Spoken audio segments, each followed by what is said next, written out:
అందరూ కూడా శ్రీరామనవమి రోజున పూజ చేస్తూ ఉంటారు. ఇక కావ్య పక్కన రాజు ఫోటోని పెట్టుకొని కూర్చుంటుంది. ఇక అందరూ కూడా శ్రీరామనవమి పండుగను జరిపిస్తూ ఉంటారు. ఇంతలో అదే పూజకైతే రుద్రాణి అక్కడికి వస్తుంది. ఇక రుద్రాణి వచ్చి అక్కడ ఉన్న రాజుని చూసి ఒక్కసారిగా షాక్ అయిపోతుంది. ఇక రుద్రాణి అయితే అందరి దగ్గరకు వెళ్ళి ఇలా అంటూ ఉంటుంది. మైక్లో ఇలా అందరికీ అనౌన్స్ చేస్తుంది. మనం ఎప్పటి నుండో ఎవరి కోసం ఎదురు చూస్తున్నామో తను రానే వచ్చాడు. మీ అందరికీ నేను ఒక గుడ్ న్యూస్ చెప్తానని చెప్పి రుద్రాణి అంటుంది. అది ఏంటో అని చెప్పి కావ్య, అపర్ణ, సుభాష్ వీళ్ళందరూ కూడా అలా చూస్తూ ఉంటారు.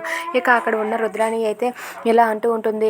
మనం ఎదురు చూస్తున్నది ఇంకెవరి కోసమో కాదు, రాజు కోసం. అదిగోండి నేను రాజుని చూశాను అని చెప్పి అంటుంది. అది వినగానే కావ్య, అపర్ణ వాళ్ళైతే ఒక్కసారిగా షాక్ అయిపోతారు.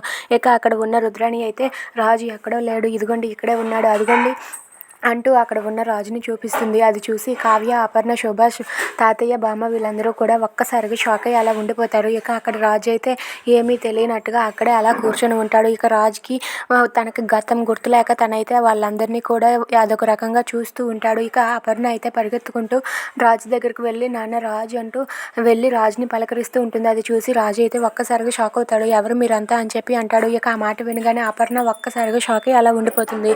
If you like this video, please like, share and subscribe friends. Thanks for watching.